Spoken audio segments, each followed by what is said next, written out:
All right, guys, welcome to another iteration of ETMM Syndicate's Hitlist. Hi, I'm Omkar. And I'm Anubhav.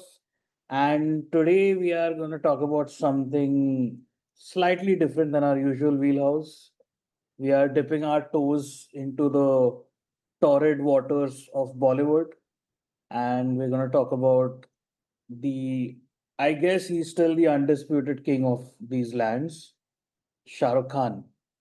Shah Rukh Khan has just turned 60, so we thought why not commemorate this talk on one of his more popular films and his life and his superstardom. I am very Bollywood agnostic, like the charms of Bollywood have been very immune to me. So Shah Rukh Khan, I know him as this ubiquitous sort of force. Everyone around me loves him. Yeah. I have two uncles who are crazy for him. When we took them to Mannat, it was like they were touching the Kaaba. So I know that he has this crazy fandom about him, and I've seen, of course, like I have seen some of his films. It's impossible not to have. I have liked a lot of them. I have been bored by some of them, but I am not like the biggest Shah Rukh Khan fan. I think like Shah Rukh Khan is sort of hamstrung by his superstardom a little bit. Like the actor has sort of been defeated by the star, is what I feel about Shah Rukh Khan. Mm. When he needs to put in an amazing performance, he puts in an amazing performance. Yeah. But then this country demands that he be a star. Exactly. But I think that just defines how Bollywood is in general. Like that's just how fan is expecting out of Shah Rukh Khan or out of his movies. And I think Shah Rukh is able to deliver in that sense. For example, if you think about a drunk Shah Rukh versus an excited Shah Rukh versus an action oriented tense Shah Rukh, you will think about three different versions of Shah Rukh Khan acting. You can see Shah Rukh in all three versions of them, but they still have their own peculiar details which give them their knacks of three different emotions. Compared to that, let's say if you think about Salman Khan. Yeah, Shah Rukh is definitely, he's an actor first and then a star. I think he has also, to an extent, started to understand the Bollywood industry and please it to an extent. Not just the industry, but the fans too. How well versed are you with like the lore of Shah Rukh Khan? Like how big a fan are you? I'm curious. I grew up watching a lot of his movies, so I really enjoy him as an actor. But I would not say that I really know him a lot from his personal life. Maybe a little bit, but not a lot. I do know he was born in Delhi. He's a Delhi guy, and from his lore, like he was sent to Bombay to live with his aunt, and he lived in a very small house while in Bombay, while starting out as a struggling actor. hmm And before that, he actually worked the Delhi's theater action group. Unlike a lot of Bollywood actors, he is trained in theater. Yeah, I think which has helped him tremendously over the years. a lot. It has helped him make his own peculiar style of acting, which you can actually see him kind of resort to in most of his movies. Yeah, so he was orphaned and then he moved to Mumbai to work as an actor proper. Famously, he was cast in a TV show called Fauji about soldiers. hmm And this was a much more realistic, toned down, very un-Bollywood TV show. Yeah. So he got to really exercise his acting chops here. I also remember seeing him in a show called Circus, which I believe came up on DD. Yeah, you're right. That's the show he did after that. And then he actually worked for Money Call in Ahmak. Money Call is this art house filmmaker and a very feted and a very well known art house filmmaker. His films are basically taught in film schools in India, and I've seen his films. They are very languid and very poetic, not the usual Bollywood fare. Then he did a lot of television work. He actually worked with Arundhati Roy in a film about her experiences in college. He's sort of starting out in the alternative cinema zone pretty much. But as he enters Bollywood, he did receive the Filmfare Award for the Best Debut Actor in 1993 when he made his Bollywood debut as such with the movie Deewana. Have you seen this? I haven't seen this. I have not seen this. It actually has Rishi Kapoor in it, so it already had a lot of star power to it. Yeah. But I have seen another movie that came out that year called Chamatkar, which has Nasruddin Shah in it. Yeah. And that's a fantastic film. Oh, I haven't seen this. If I am not imagining things, and if I'm correct about the story, I believe Nasruddin Shah plays a ghost, and Shah Rukh Khan and him team up together, and there's a lot of comedy coming from his ghost picking things up or moving things around throughout the movie. I believe that's a good combo to see Nasruddin Shah with Shah Rukh. I have seen the film he made after that, which is called Raju Ban Gaya Gentleman. Oh yeah. Although I don't remember it much, but that was like a big hit in my household, especially with those two uncles who were crazy about Shah Rukh. Mm. But this marked his first collaboration with Juhi Chawla, who became like one of his stock heroines. Hmm. And he became her one of her stock heroes. And I think then he enters into a stage where he did Bazigar and Dar. Yeah, Dar is the film where he really got to like show his acting chops as this sort of obsessive maniac. Hmm. Like we will see kind of throughout his career, he sort of relishes playing the villain, I feel, and Bollywood doesn't give him too many opportunities to do that. Never since. Probably you can say Jawan was a little bit of an anti-hero, a little bit of Rise also had that, but it's never recreating what he did. No, no, no. Like a proper villain, I would say like Fan and Dawn. Mm. In the first half of Dawn, he's pretty much villain, and Yes, in Fan, he has a double role as a villain, and you can see him relishing playing these that's parts. true. For me, growing up, Shah Rukh Khan was pretty much like one of the main actors that I would name if anyone asked me, who's your favorite actor? Because every single movie that I came across probably had Shah Rukh Khan in it. I also enjoyed listening to a lot of his songs. Hmm. A very younger version of me would know many songs with which had Shah Rukh Khan in it, which probably meant they were sang by Shan or Sonu Nigam, but still banger songs. The song Ye Dil Deewana from the movie, I believe, Pardes. Yeah, yeah, yeah, yes. I do remember him just going in a convertible in the music video and singing around. I think Sonu Nigam, playback singer on that song. But Shah Rukh Khan definitely leaves an impact. I mean, all these singers also they gained their fame pretty much giving voice to Shah Rukh Khan's presence, I guess. Hmm. Like all these people got really famous of being in Shah Rukh Khan film. And then comes in the very famous Chaya Chaya, which is They'll say, Dil Se, which is an undying, evergreen, amazing song, which even if you bring up in a club today at 12 a.m., people are going to show up, dance their asses off, because there's just something very magical either about this song or it having Shah Rukh Khan that just works out. no, it's also A.R. Rahman, right? I mean, yeah, A.R. Rahman is sonically, A.R. Rahman has fumbled a little bit, but when he is correct, when he hits, he hits. But I do feel Shah Rukh Khan helped get it to the fame it is today to an extent. Definitely, yes, A.R. Rahman. But then it's only when you connect A.R. Rahman to a bigger star that Bollywood and the fans actually come out and embrace it Hmm. as much as you do as an A.R. Rahman fan. Hmm, hmm, hmm. So, yes, but also Shah Rukh. One good thing about Shah Rukh is living in Mumbai. There's always this dream of, will I ever get to see a superstar on the streets? Hmm. And Shah Rukh is one of those folks who comes out of his house and waves at people. I believe Yeah, he yeah, had yeah. the annual ritual on his birthday where he would come on his balcony. This year he was actually asked by the cops not to come out. Really? Yeah, because it had gotten really crazy apparently. Yeah, but he does that every He year. does. And I think that gives a lot of people hope, or rather makes a lot of people see Shah Rukh as a rather humble and a closely relatable person than most of the stars. That being said, last week I was cycling. I love cycling. I've been getting back into it and I was cycling in Bandra. Yeah. Something that rarely happens on the street is as a cyclist, I get respected by other folks, especially cars. So a car randomly stopped in front of me and it let me pass through. And out of shock and surprise, I was like, how can someone actually respect a cyclist in the city? So I look back and I try to just smile or regard these folks, and it's a fully black tinted car. And I soon realized that the only reason they stopped is because they wanted to take a left and park into the house nearby. It was right outside Mannat. So I probably saw Shah Hmm. Rukh Khan's family or some guest of his going into the house.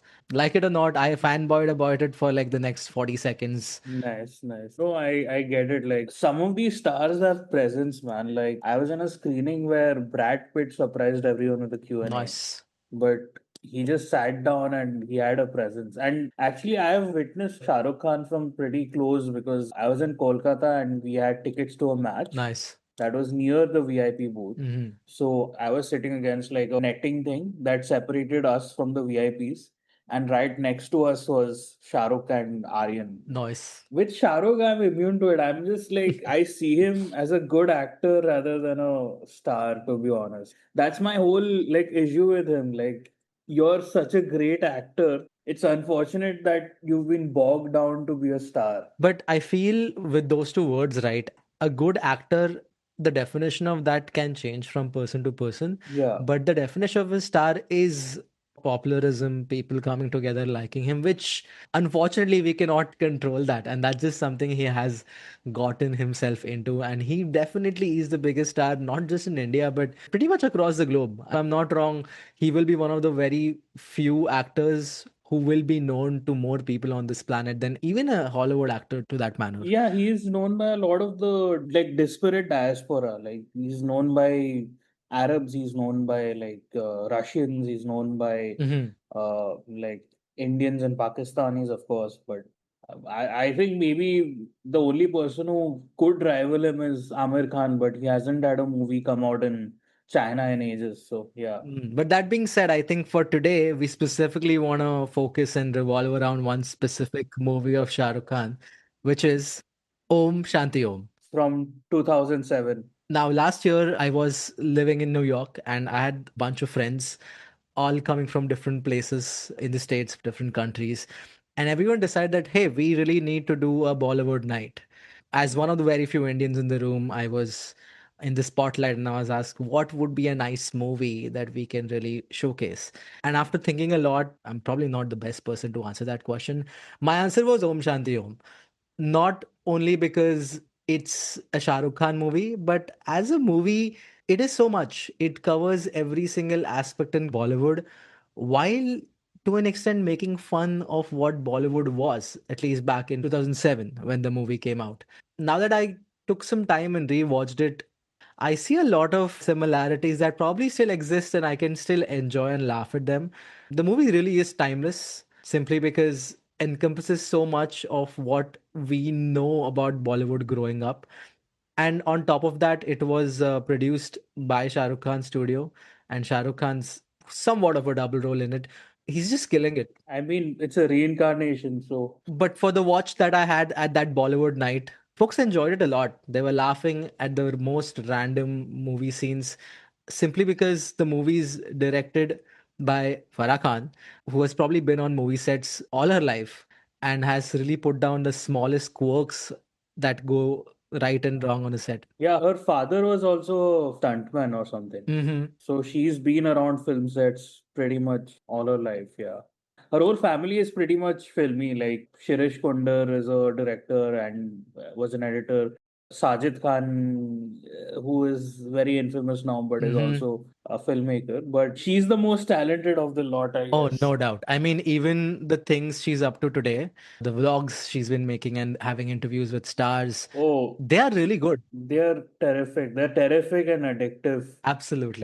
blogs with Dilip, her cook. Yeah. And I think Farah Khan really is a very important character to this movie altogether because there's a lot of elements of her that make the movie really good. Her first movie where she directed was Mehuna, was with the same production company and Yes. had Shah Rukh Khan in it. And you can see a lot of similarities in the way shots take place between the two movies. But this is a much more confident and a much more much more beautifully shot film. Yeah. Mehona has a lot of bravado though. I mean, there is a song sequence which is a long take, Mhm. and then it cuts and then it goes into another long take to show the different perspectives of the characters. Mm, See, filmmaking is choreography. Like exactly. it is the dance of actors with the camera and the lights. So Farah Khan, she comes from a choreography background. Like she was a prolific choreographer before she dipped her toes into being a director. Her resume is insane. DDLJ, 1942, A Love Story, Jo Jeeta Wo Sikandar, Hmm. Iruvar, and Dil Se. So she had a hand in Chaya Chaya. She basically toiled in all these films before dipping her toes into filmmaking. So she comes as someone who's experienced in film craft and in like blocking and choreography, and you can see it in Main Hoon Na definitely, and Om Shanti Om very obviously. Yes. And I feel for having spent so much time on movie sets, I believe she's one of the co-writers of the movie as well, Yeah. which gave her the right insight needed for every single gag or joke that you see in the movie. And it hits right. Everything is an in joke, Mhm. but you're not left out. Exactly. See, as a kid, when I watched this movie, I was in my preteens. I was 13 years old when the movie came out. So I do remember just being excited to see this movie. And once the movie finally came out, I watched it with my mom back in the day. For me, it was just a funny Shah Rukh Khan movie which had reincarnation, and I was just enjoying, even if I probably may not have understood every single reference. But for my mom, who's been watching Bollywood ever since she's been a kid, was probably enjoying it much more than me. Like every single reference they make about the movies in the 80s, all the old actors or anything like that in the first half of the movies, my mom was going bonkers and she did not hesitate to just pause the movie and give me an understanding of what's happening over here. She really enjoyed it, and I think that experience itself makes it a bit more richer for me to go revisit the movie. And ever since then, I've probably rewatched the movie multiple times over the last 10 years. And now that I have seen a lot more movies outside Bollywood, I have some understanding of production, how movies are really made. This movie really adds so much more meaning to that nostalgic idea of a Shah Rukh Khan movie to me that it really hits the right spots of a good Bollywood movie for me. For people, Bollywood is all about drama, romance, a bit of comedy, a ton of dancing. This has it all, and this has it all in the right senses. To make any film, you have to be really clever with your structure and all that. But with Bollywood, especially, you have to be like really clever with the imagery and the meaning of it because you have to make an everyman story to draw in the person, and then you have to give them something larger than life, Mhm. which is two very contrasting Right. facets if you think Yeah. about it, because you have to start from like basically the character being nothing, and the character also needs to be like this insane god. So this film smartly does that. It's not super elegant about it because it's a reincarnation thing, but it does it like really smartly. Mhm. When Om is reincarnated, his superstar character is kind of a brat. Yeah. So it becomes about this character learning to be humbled Yeah. and becoming the everyman again. So you get the fantasy of being a star and the relatability of being an everyman. It's flowing in the same river. And add to that, you have the whole satirical aspects of it. Mhm. I mean, it's pretty mean, but also it's done with love. It's like a roast. Yes. You can see them enjoy doing it themselves while they do it, and that really makes it special. Yeah. But as you mentioned, right, Shah Rukh Khan playing two different Oms throughout the movie, that's a very nice representation of Bollywood itself that they showed. With the 80s Om being an unconditional lover, just not caring for anything other than the art of movie making and loving everything he does, falling for another actress in that manner, versus the new Om who we see a Nepo baby Yeah. who needs to be humbled out to an extent, and it really turns out to be a revenge story for that second Om, which was today's Bollywood very well. It's pretty much Hamlet. Yes, it is. So with Om Shanti Om, we start off the movie with the old banger Om Shanti Om song with Rishi Kapoor in it from the movie Cars. Which, by the way, it's already hinted multiple times that Om Shanti Om, the movie, is slightly based on the plot of Cars, which also is based on a reincarnation. It gives a nice wing to that because Subhash Ghai is also directing the film. And we basically see the set in the 80s where Rishi Kapoor is dancing and Shah Rukh Khan's actually, as one of the junior artists in the audience, cheering for him in the background. And he gets in a dream sequence where he himself is in Rishi Kapoor's role and dancing. After he comes out of this dream sequence, someone standing next to him saying, "Bro, are you like okay?" And it's basically Farah Khan. And Shah Rukh Khan looks at her and he's like, "चल चल मुझे मत बता तू movie की director है क्या?" Yeah. And it's just really small, stupid jokes like that which really hit. So we get a small introduction to Om, who's really crazy about Bollywood, wants to make it big. And then we're introduced to some of his supporting characters around him. First, his best friend, believe he's called Papu, played by Shreyas Talpade. who keeps pestering him while you have the right skills, you don't have the right name to make it big in Bollywood. So you really need to do something about that and change your name from Om Prakash. Makhija. He's like, basically, you need a Nepo baby name. Yeah, like That's his. make it a Kapoor or something of that sort. When they're discussing this, right, a guy shows up and he's like, I'm here to do auditions for an upcoming movie. And they're like, what's your name? And he's like, Govinda Ahuja. And he's like, your name's not gonna work out in the industry. And he's like, then I should I just go by the name Govinda then? Yeah. But after this, he goes home, he's angry, he has an anger tantrum at his home to his mom, who's played by Kiran Kher.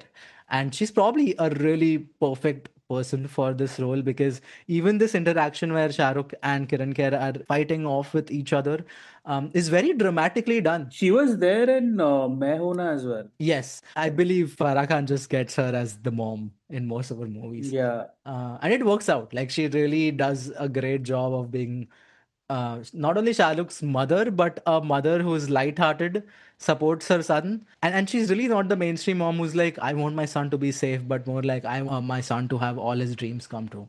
She has been a junior artist herself before. Om keeps crying that since you're a junior artist, I'll always be the junior artist. So after having a small fight between them, he leaves the house and goes to one place that he goes whenever he's sad, and he's talking to someone, and we are shown that it's basically a huge poster of an upcoming movie, and it has a huge face of the actress on it, which is Deepika Padukone. This was her basically her Bollywood debut, I guess.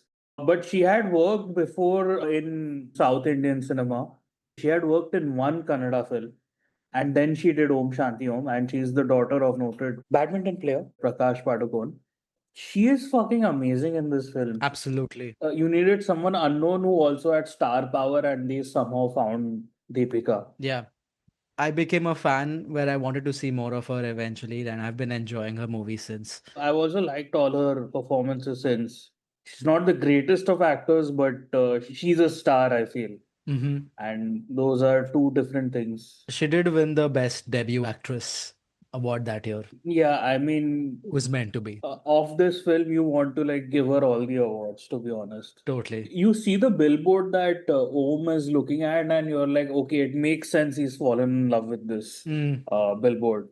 Like, she is that gorgeous. Totally. Eventually, we are shown that he, as a junior actor, is doing a small role in a movie where Shanti is the lead actress. So we jump onto the movie set over here, and this is the beauty of a Farah Khan movie, where by default, at least Main Hoon Na, by default, look like a movie set. Whenever you're looking on the screen, it felt like you're looking at a movie set, which probably made you feel a little off for Main Hoon Na, but for Om Shanti Om, it just hits. It works because you are on movie sets all the time. Yeah. And this specific movie is being directed by Satish Shah, who's a fantastic actor. Yeah. And he does a great job in this movie too, even though if it's a tiny, tiny role. He's doing a Bengali caricature pretty much. Yeah, yes. I mean, it's racist, but theek hai. It's got a nice movie in joke where the director, the Bengali director of this whatever film that they're doing, he says, I've got three cameras running. One is a Satyajit triangle, one is a Bimal Roy angle, and one is a Gurudat angle, pura shadow mein hai." Even if it flies over your head, you sort of get it. Hmm. Yeah. In this specific movie scene that's being shot, something's gonna go crazy in a village. And there's gonna be a scene of chaos. So they're lighting this village on fire pretty much, right? Yeah. I have kind of done a scene where we lit a village on fire. It's fucking scary. It's really, and we were amateurs, so it can get pretty crazy. And just as you mentioned, it gets crazy in this scene where things go out of hand and there's more fire than expected. And in between all of this is Shanti just looking hopeless. And I believe this is a brilliant foreshadowing in the movie where Om jumps into the fire helps her get out and just saves her from the fire. And this is the beginning of a friendship between them. Yeah, so this is a reference to like a Bollywood legend about Sunil Dutt and Nargis. So Mm, during Mother India, there mm, was, I think they call it out in the film as well. Like they're nakedly saying we lifted this from here. But the story of the movie is seeped in Bollywood lore and urban myth. yeah. So which makes it like really suffused with Bollywood to the I gills. feel if you go watch a Bollywood movie today, right, they really try way too hard to make such references which just don't hit. Yeah, it feels like you're in on the joke. Yeah. That's the main thing. And it isn't like super needy. Like it needs you to understand this joke or whatever. It needs you to be on its side. It is like Mm. it is doing its own thing and it just carries you along for the ride, which I feel works in its strength. But yeah, Om and Shanti Priya sort of become friends, and I think there is a Mhm. ruse that he's a South Indian actor or something like Yes. that. So initially his friend Pappu oversells him saying he's a fantastic South Indian actor. To just cover their lies, they actually, with the help of their production friends, set up a whole scene where the famous Yalla Raskala scene comes in, where we see Shah Rukh doing some amount of action on a set. But he eventually opens up to Shanti Priya saying, "Hey, I was trying to impress you, but this is who I really am." And she accepts him as he is. And things go pretty well between them. Om starts feeling very nice. He starts developing more feelings for Shanti. This point enters the producer of the movies. This person is called Mukesh Mehra. Is played by Arjun Rampal, and he's the villain of the movie. It's said that he is the producer who has helped launch Shanti in the industry. So they're pretty close that way. And he and Shanti are having a discussion where Om peeps through one of the rooms nearby where he gets there by mistake. And he realizes that Mukesh and Shanti are basically married, but not only that, Shanti is also pregnant. So this shatters everything that he has been looking forward to, but at the same time helps give some more context behind Mukesh and Shanti. I've seen many Arjun Rampal movies, but this stands out for me. He rocks when he's playing a bastard. He's amazing. Like if you, I haven't seen his Arun Gowli biopic, Hmm. but I have seen him in Rajniti, where he's also like this kind of a villainous gray area character. He's excellent Yeah. at these roles. Like I think there is a career for him in playing like total villains. Yeah. I would even go out and say something like Ravan. Oh yeah, So it's great to have him in this movie. He does a fantastic job of just being stoic, at least in the first half, and not giving you enough information, but at the same time, building a ton of resentment against him. yeah. I mean, he sort of represents, like, you know, how a lot of actresses and actors are sort of asked to not really have public relationships. So there is this hint of desirability Mhm. for your fans. So that is true of Shanti Priya and Om. Like, Om desires her because he thinks she's this sort of virginal, available goddess. And then that is shattered by the reality of Bollywood, where this guy who's probably launched her has been having an affair with him Mhm. since he launched her, you know. Like, so he sort of dashes the hopes of this attainability. Right. That's the thing, like, this film, like, however they may have written it, but there is a lot going on under the surface. Like, it's about Hmm. the desire that the audience has towards Bollywood, and it sort of crystallizes that. Yeah. So it's very fascinating in that way. So after this revelation, Om he goes down into a depressive loophole, and he basically starts focusing a lot more on his acting rather than having to run around Shanti. There's actually a song montage at this point. Without giving you any explanation at the end of the song, Om is following Shanti into what looks like a closed studio, where eventually Mukesh shows up. And at this point, Mukesh is giving all the big hopes and dreams to Shanti, telling, "We are gonna get married. Whatever I told you before this, forget it. I'm gonna give you the biggest gift. I'm gifting you the studio itself. This is exactly where we'll be getting married." And while giving all of these false hopes to her, he also reveals that with her in this position, it's going to ruin the career or what he wants to make out of it. And this is when he sets fire to this studio and he runs away and locks her inside. And Shanti is desperately trying to get out. Om is outside, tries his best to get in and save her. His desperate attempts don't really work out. At one point, he gets in, but there's this weird blast that happens inside, which throws him out from one of the windows onto a street. We are eventually shown that the studio burns down fully and Shanti's no more. And while Om falls onto a street, he gets hit by an oncoming car. The car is being driven by no one other than a character named Rajesh Kapoor, Yeah. which is the movie making fun of the Kapoor family and Rajesh Khanna to an extent. And with him is his wife who is pregnant. And they're basically being rushed to the hospital for the delivery when they hit Om. So they take Om with both of them to the hospital.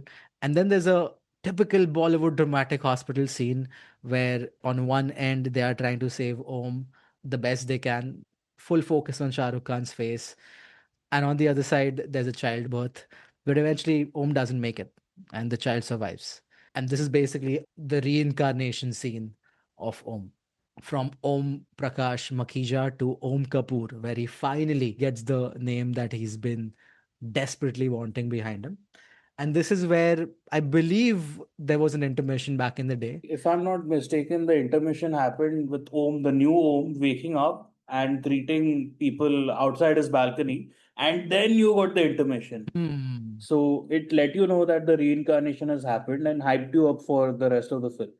So up till this point, like how did it play for the people that you were screening it for? I'm very curious. I feel that this part is done so well that it introduces you to the old Bollywood. See, for people who are just coming to see a Bollywood movie from from someone outside the country, they have some expectations of it just being very floral, dancey music. Yeah. And the first half really delivers. I must say that the songs not just hit, but with Farah being a choreographer, she knows exactly when to get the song into the movie. The songs are also like they all happen in a sort of a dream space pretty much, and the movie tells you that it's in a Yes. dream space. So when songs happen in Bollywood films, like they're suddenly fucking in Switzerland or something, Yeah. it just assumes that the audience knows that this is kind of bullshit, but like we're along for the ride. Mm. But it's different for American or like Western viewers who will be like, wait, what just happened? Yeah. So this film, I feel like it cleverly sort of avoids that by introducing everything in this dream space. Mhm. Like you will see Deepika dancing with a yesteryear star, and then suddenly Shah Rukh jumps into the scene. Yes. Like you know that Shah Rukh is imagining himself in that scenario. Like so, Mhm. it becomes about the fantasy. In that sense, right, I think just focusing on the songs in the first half of the movie, I think they cover what a typical Bollywood song set list would look like back in the day. Yeah. As you mentioned, one of the very first songs that were introduced, it's pretty much the introduction for Deepika's character, where she is dancing with all the big stars of the yesteryear.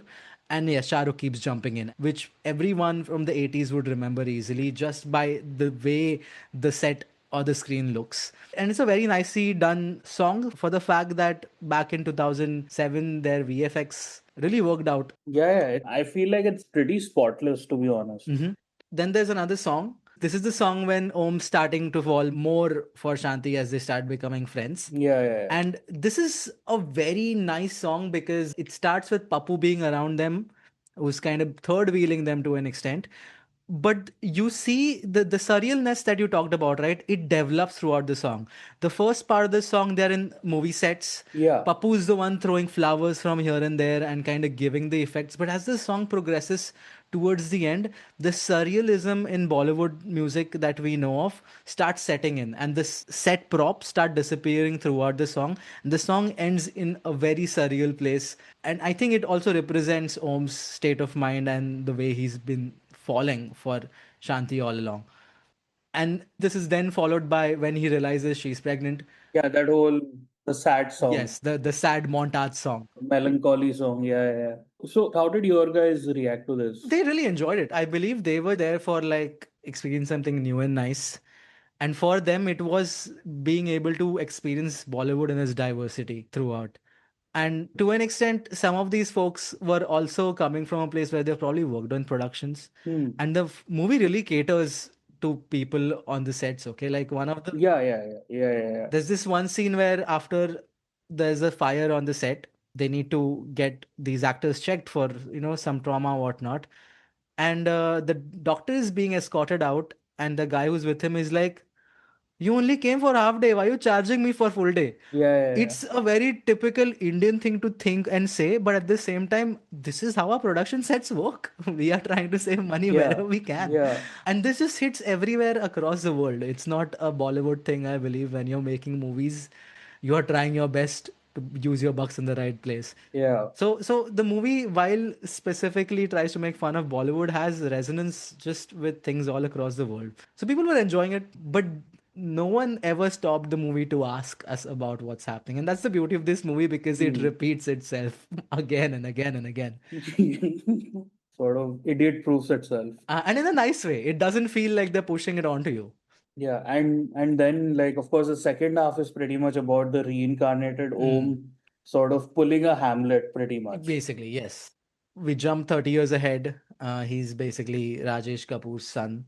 And we basically get a glimpse into the life of a Nepo baby superstar. We get to see him go to different sets and just have his way around. Yeah, here's where we get the infamous Darde Disco Mm, track, which sounds amazing, but is a send up of modern Bollywood trends where yeah. they were just having nonsense. So this was actually Farah Khan commissioned it from Javed Akhtar, who is Hmm. basically the top writer of Bollywood ever. And she commissioned him to write a nonsense song. He delivers. He delivers. It's totally ludicrous, but it sounds so good, and the lyrics are so amazing. I love it. I mean, it's the best nonsense song that could ever be. I feel him rhyming Rarde Disco with San Francisco is probably the peak. Yeah. Every person on this planet who's seen that song remembers that vividly.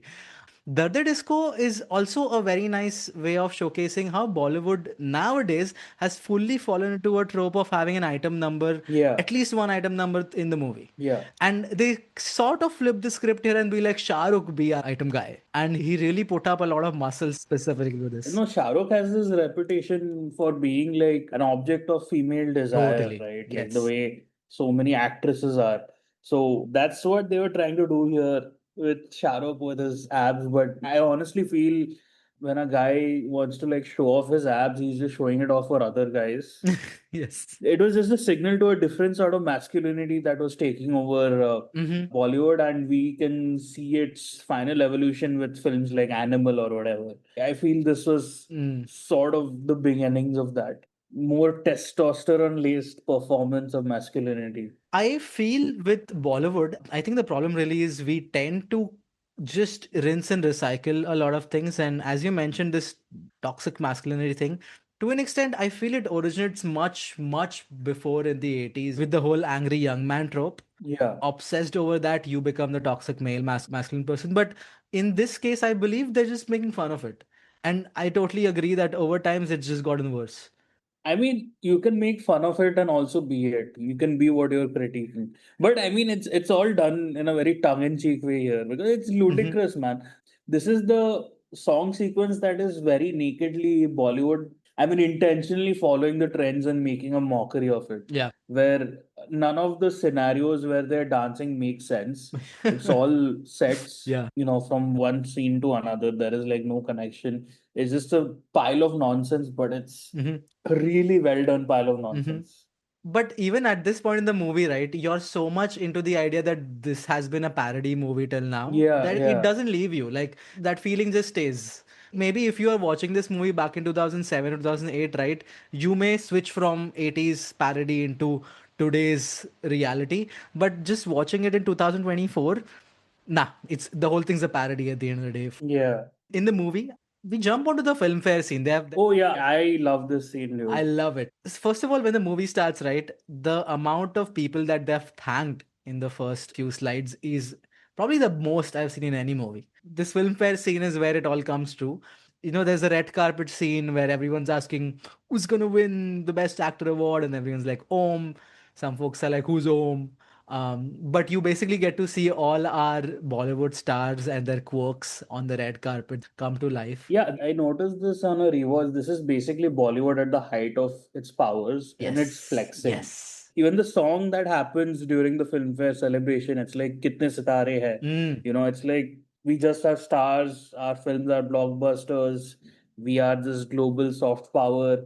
Yeah, it was nice while it lasted. Yeah. One of my favorite, funniest scenes I found in here is one of the other people, along with Om, who's nominated for the Best Actor for the Filmfare Award, is Abhishek. And they ask Abhishek who's going to win, and he's really rude. And he's like, it's of course going to be me.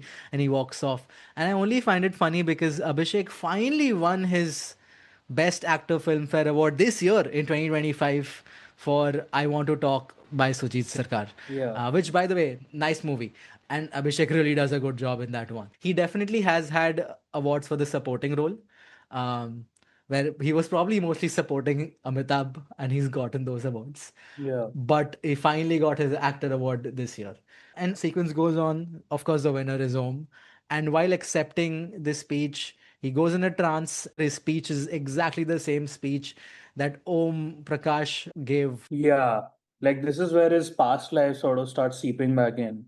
There was a scene where he's scared of pyro effect because he died because of a fire in his past life. It's actually the end of Dar De Disco. That's where his past life sort of starts coming back, and this is where he starts basically repeating an entire speech that he had given in his past life when he was drunk and with his pals. The movie really has some fantastic dialogues here and there. Like definitely the peak dialogue, which is fully copied from Paulo Coelho's book, Oh, which really? is if you desire something, the universe.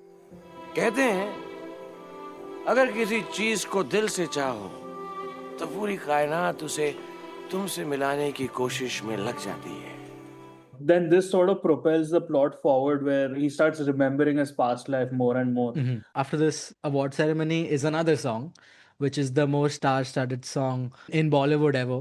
The infamous Bhai and Shah Rukh Khan were going through some turmoil between them back in the day, but this is a song where they all come together and dance it out. So this is another song where I feel Farah Khan as a director really shines because while she's introducing these different actors from all across Bollywood, their entries are very much defined by their choreography steps. And some of these have been Farah Khan making the choreography for them in previous movies. So it really feels like a very nice Yeah. comeback song for all of them. And it just fits in very well with the vibe that they're going for. Like, you may not think about Farah Khan's role in all of this while you see the song for the first time. But then when you know what she's been up to in her career, it just makes the song much more enjoyable. And at the end of this song is when Om's father introduces him to a big producer, which is Mukesh. So Mukesh has been in Hollywood for a while, and now he's trying to make a comeback in Bollywood again. And this is the party where they get introduced. And Om has more flashbacks around this guy. But after this, there is a scene where Om is casted as a superhero in a superhero movie. He's taken into a dilapidated studio, which is the same studio from 30 years ago, which burned down. And after gags here and there about shooting the movie, it really starts raining, pouring rather. It's the typical Bollywood set rain. You can easily see it. And Om runs away, takes shelter, and he takes shelter in the same place where Shanti died. And he starts getting all the flashbacks and he starts realizing what's been happening with him. And he's ignited with a passion to do something about it. So when he meets Mukesh, they decide we should do a movie together, that which would be Mukesh's comeback into Bollywood as a producer. And they start preparing for it.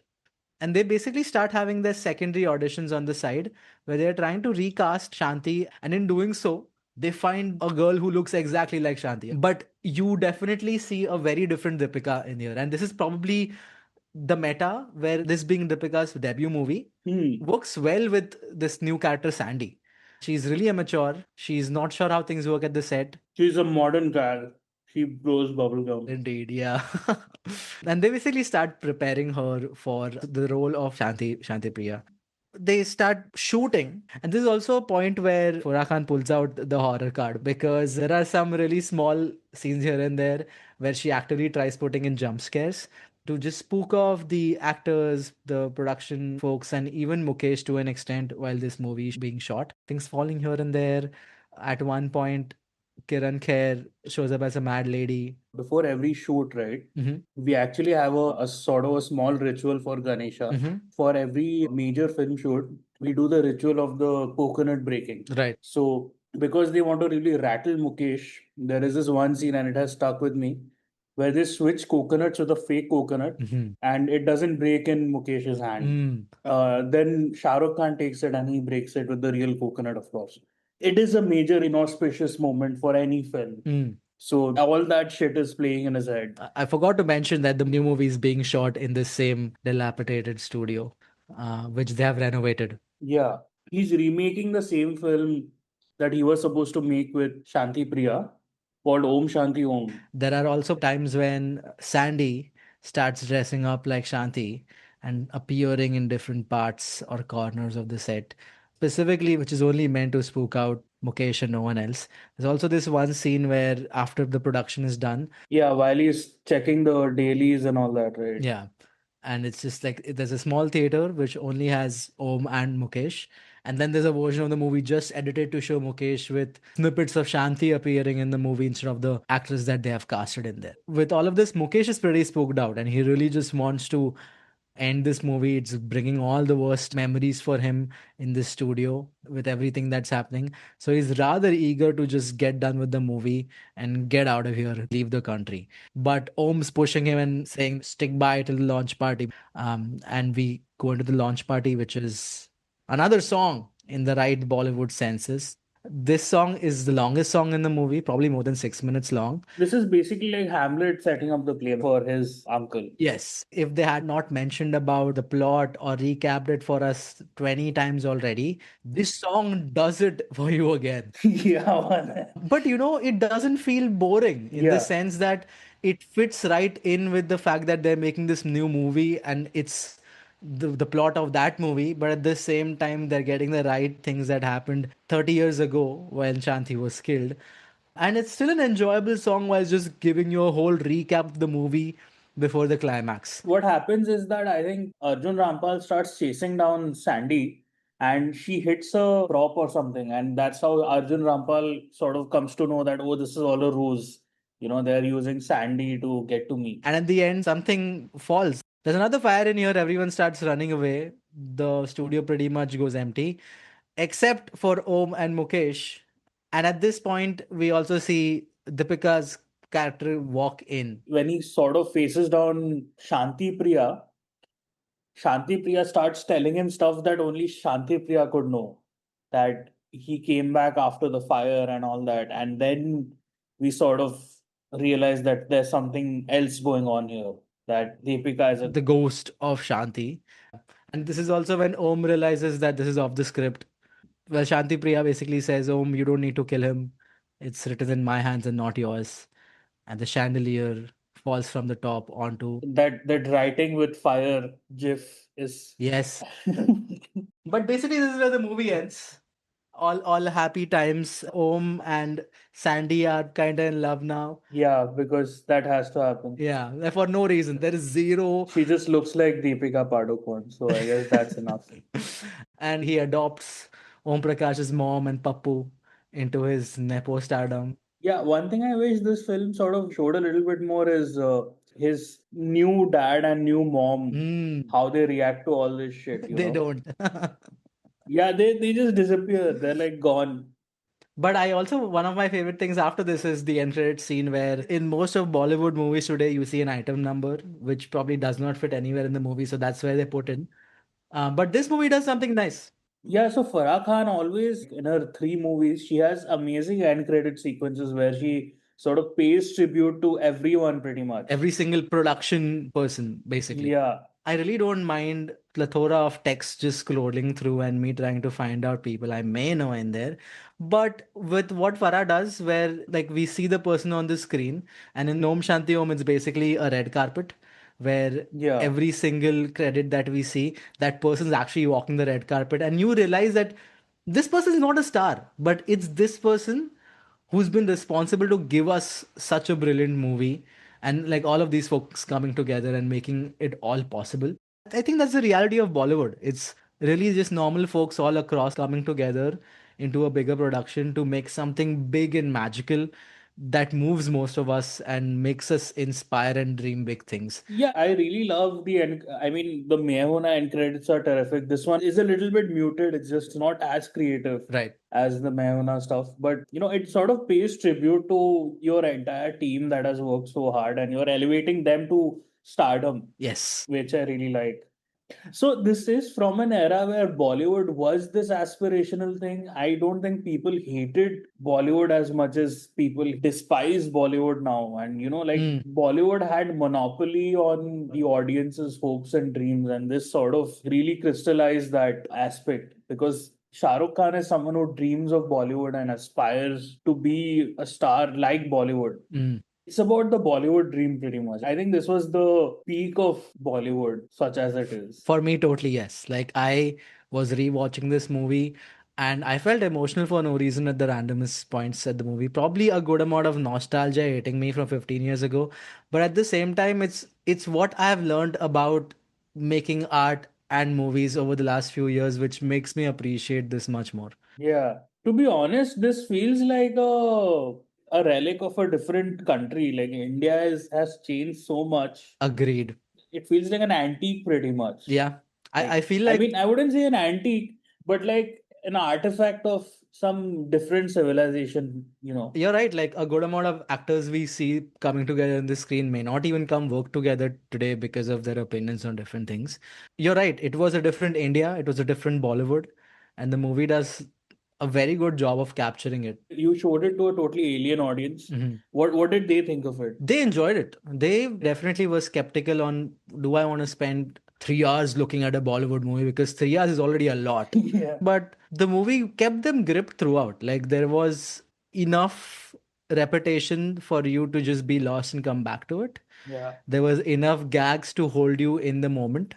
There was enough exposition about Bollywood itself to get a third person introduced or involved into what's happening in here.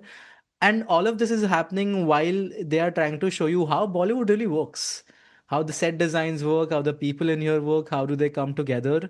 While the central characters being very, very not novel at all. Like every single trope in the movie is copied from something big that happened 20, 30 years ago. And they're blatantly open about it. And they're actively making fun of themselves while they do it. So overall, the movie really just never dulls out, even for like an outsider or a third person. Do you think this is a good film for anyone to like? Bollywood is completely different now. It's a totally different beast. But the 2000s era of Bollywood, the 90s to 2000s era of Bollywood, I think this is a great representation of that. And I would go one step further and say it's like 50s to 2010. It does a good justice to a good amount of time. 50s, I don't know about 50s, man. I only say 50s because Mother India probably came out in that time. Yeah, but those films were like really, really different, completely alien to like Mother India, Pakistan, Mughal Azam. Those are totally different beasts. But it still has those elements of drama, rom-com combined with dancing, which I feel is the set idea of Bollywood for a lot of people who are Yeah. trying to view this for the first time. I mean, this is a good Bollywood 101, right? Like you watch it and it's got a very Bollywood plot. It's about Bollywood. There are films that are about making of films like Day for Night or like The Player or Once Upon a Time in Hollywood. I feel this is comfortably in that zone. And without straying away from the main point, which is the king, King Khan, Shah Rukh Khan. Yeah. I think he does a fantastic job throughout because he was heavily involved in the production throughout this movie, other than just acting, which shows. Yeah, I think Red Chillies was heavily involved in this. But the thing is, these two double roles are perfectly like they're tailor made for Shah Rukh Khan because they're jumping off the stardom of Shah Rukh Khan and also like accessing his skills as an actor, as an everyman. Because in the first half, he is the everyman, and in the second half, he gets to be a send up and a parody of his own status in Bollywood, which is this actor who inspires crazed fans. Because Right. that's a shot he starts his new life with him waving at people like he does outside Mannat. This is a perfect role for him. And with stars, you sort of want like these sort of roles which sort of play to their strengths, but also show them in this larger than life way. It's a great role for him within the context of Bollywood. Yeah. If you've kind of seen him in any interviews, right? He's quick-witted and quite humble. Yeah. Like whenever he's doing these interviews, and I think that really also comes out through his characters. He's not a snob. Yeah, yeah. I feel anything that he's done with Red Chilies, right? He's definitely put in more effort than other things. Like initially in his life, it's probably more because he's not a big star, and then once you're a big star, it's more about proving that I deserve this. Yeah. Did you know there is actually a all-female theater troupe in Japan that does a version of Om Shanti Om? Wow, I would watch that. Yeah, it's, I would definitely see it.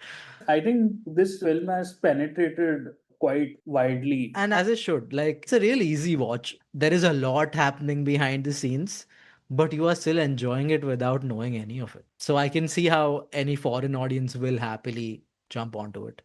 So yeah. So Shah Rukh Khan at 60, what do you think? Where is he gonna go? He's making all these very mainstream mass films. I don't know, like for how long?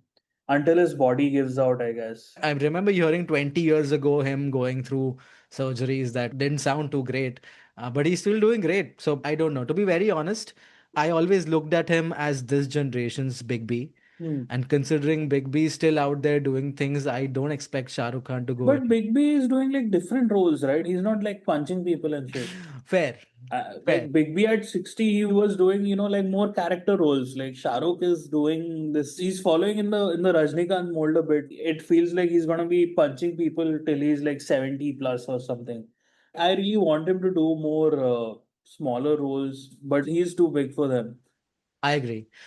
I feel at the point he is right now with his production company, I think they can take risks and do things that It's the audience that kind of sucks, man. that's exactly where the risk comes in. Even the Bads of Bollywood, and I did not watch any of it. I haven't seen it yet. It is a Red Chili's Productions, but it was to please the fans at the end of the day. I heard that Bads of Bollywood is a bit like Om Shanti Om and how it sends up all Bollywood and all that. It's yeah, because it's trying to do exactly what this movie Yeah. does by putting those in jokes, but at the same time, I'm probably too old for this, where I've experienced much more than Bollywood for me to feel excited about something like Bads of Bollywood. But I can see why it pleases the audience. It, as we said earlier, right? Like the accessibility people feel towards Bollywood and its actors. Yeah. It's just pleasing to that specific trope and trait by making a TV show like that. Even looking at what Shah Rukh has done in the past few years, while he does really interesting roles, nothing really stood out for me. Like probably Jawan, because it was in the election Yeah. year and he tried to make a point around it, was the only thing I can think of that worked in the last 5 years for me. But he's gotten to a point where he's a star and he has to cater to his audience. He's become a slave to his stardom. Yeah.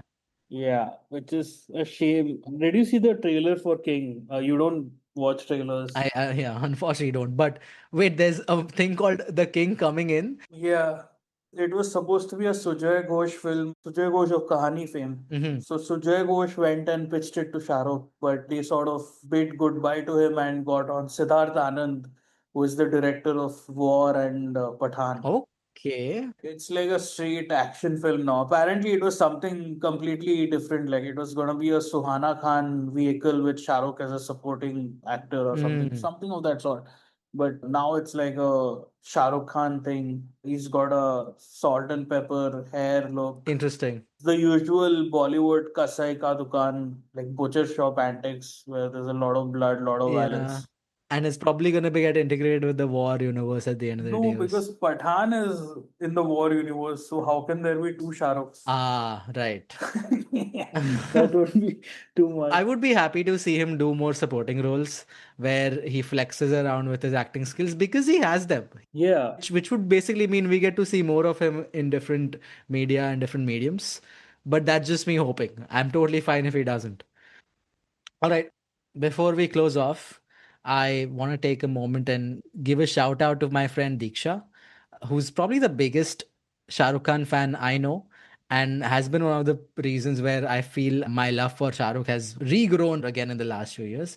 Diksha, with some of her friend, does a podcast as well. And the podcast is called 10 Rupaye Ki Pepsi, Hamara Shah Rukh Sexy. Okay. Maybe we should have had her on. Short notice, but she would have loved it. But basically, their podcast focuses only on Shah Rukh's movies, and every single episode looks at one movie, does a deep dive through points of view of three different Shah Rukh fans. While we wanted to talk about Shah Rukh today, Om Shanti Om really is a fantastic movie where we get to talk about a lot more. But if you want your dose of Shah Rukh, feel free to head in their direction. It's called 10 Rupaye Ki Pepsi, Humara Shah Rukh Sexy. I hope you folks like it. All right, folks. So that was me reminiscing about younger me and watching Shah Rukh on cinema all the time with one of my favorite Shah Rukh Khan movies ever and just one of my favorite Bollywood movies ever, Om Shanti Om. And that was me being agnostic about Shah Rukh Khan throughout the podcast. But Anyways, happy birthday to the big man. Happy belated birthday to the big man. happy, happy birthday to the king. Subscribe, follow, leave a review, tell your friends about us. And we'll see you soon with something new and weird to talk about. Until then, probably go watch a Shah Rukh Khan movie because they re released a lot of those last week.